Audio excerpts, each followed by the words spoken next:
Hi, it's Maureen Muldoon, and we're doing Lesson 26 from A Course in Miracles, the workbook lessons.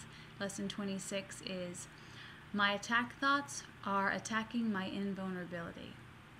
And it says, it's surely obvious that if you can be attacked, you are not invulnerable. You see attack thoughts as a real threat. That is because you believe that you can really attack. And that would have effect through you, and what would have effect through you must also have effect on you. It is this law that will ultimately save you, but you are misusing it now. You must therefore learn how it can be used for your own best interest rather than against them. Because your attack thoughts will be projected, you will fear attack. And if you fear attack, you must believe that you are not invulnerable. Attack thoughts therefore make you vulnerable in your own mind, which is where the attack thoughts are. Attack thoughts and invulnerability cannot be accepted together. They contradict each other.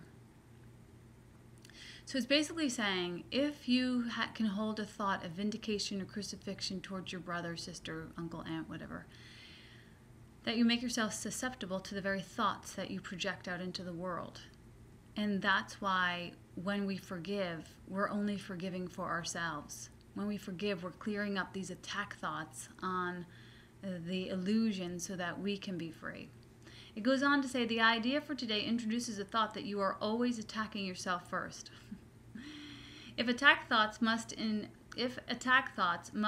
the belief that you are vulnerable, their effect is to weaken you in your own eyes.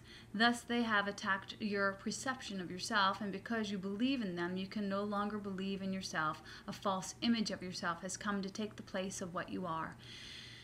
What you are, you were created good, beautiful, and holy to create the good, the beautiful, and holy. And you were created as an extension of God's love, which is invulnerable. So once you start thinking that you can be attacked or that you can attack in some way, you're going to stir up situations that are false, and you're also going to experience it in your body, actually. When you hold attack thoughts in your mind, your body will respond because your body has no tolerance for this kind of activity. And so it will speak to you by, bringing in lumps and bumps and things of that nature. And all healing happens in your mind. So as soon as you heal your mind, those things will disappear. I'm not saying that you shouldn't go see your doctor because God is in the pill, the prayer, and the practitioner. But that's how powerful attack thoughts are. They will outpicture in the world and in your body, because your body is a part of the world. It goes on to say that practice with today's idea will help you to understand that vulnerability or invulnerability is the result of your own thoughts. Nothing except your thoughts can attack you. Nothing except your own thoughts can attack you. Nothing except your thoughts can make you think you are vulnerable, and nothing except your thoughts can prove to you that this is not so. 6 practice periods are required in applying today's idea. A full 2 minutes should be attempted for each of them, although the time may be reduced to a minute if the discomfort is too great. Do not reduce it further. So it's 6 times, and we're going to try to do at least a minute each time.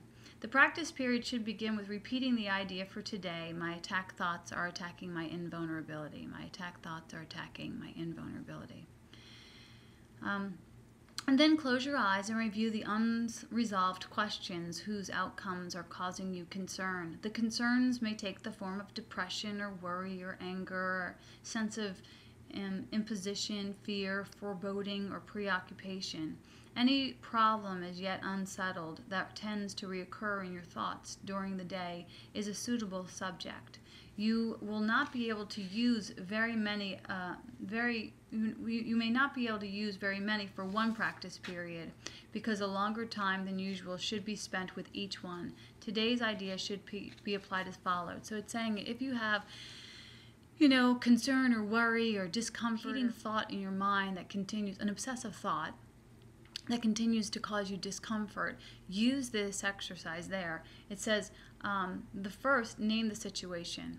Okay, so if I have a repetitive fear around getting sick, and I keep thinking about, oh, it's the wintertime, and now we're all going to get sick, and everyone's going to get sick in my family, if this is something that is running around in my head, I will say, first name the situation. I'm concerned about illness. And then go over every possible outcome that has occurred to you in that connection and which has caused you concern, referring to each one quite specifically, saying, I'm afraid my whole family will get sick. So it's saying, what you're afraid will happen. I'm afraid my whole family will get sick. I'm afraid I'm going to have to be cleaning up barf all over the place. I'm afraid that kids will be out of school. I'm afraid that I won't be able to get all my work done. If you're doing the exercise properly, you should have 5 or 6 distressing possibilities available for each situation you use, and quite possibly more. These are all attack thoughts. Crazy. It's much more helpful to cover a few situations thoroughly than to touch on a large number.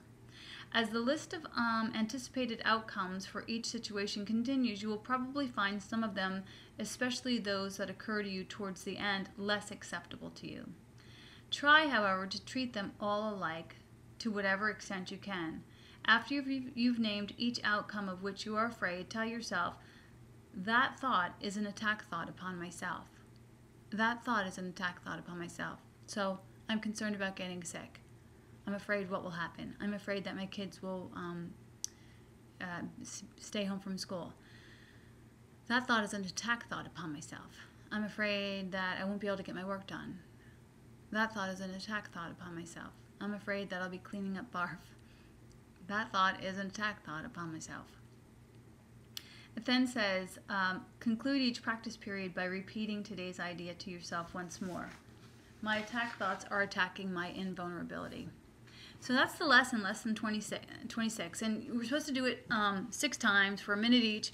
And it kind of is interesting just to go through your repertoire of crazy making that goes on in your head and to say to each one, like, this is an attack thought upon myself. We like to think that all of our attack thoughts are out there towards other people, but they're actually, most of them are projected inward on ourselves. And A Course in Miracles tells us that only our thoughts can harm us. Only our own thoughts can cause us pain or harm. Which, when we think about that, it requires that we take responsibility for all of the miscellaneous thinking that we do that is not for us. There's a lesson in A Course in Miracles that says, my mind is filled only with the thoughts of God. And that's a great mantra to go throughout the day. So when a thought comes up, you can say, is this a thought that my ego has made up to terrorize me? Or is this a thought of God? A thought of God is going to be one that feels creative and expansive and joyful and possible. And thoughts of the ego are going to be ones that feel uncomfortable and toxic.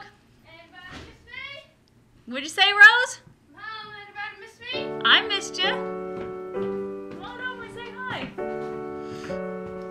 Hello. Cold out, huh? Yep. It's not that unusual. See, my kids aren't sick. They're very When healthy. everything is beautiful. It's just another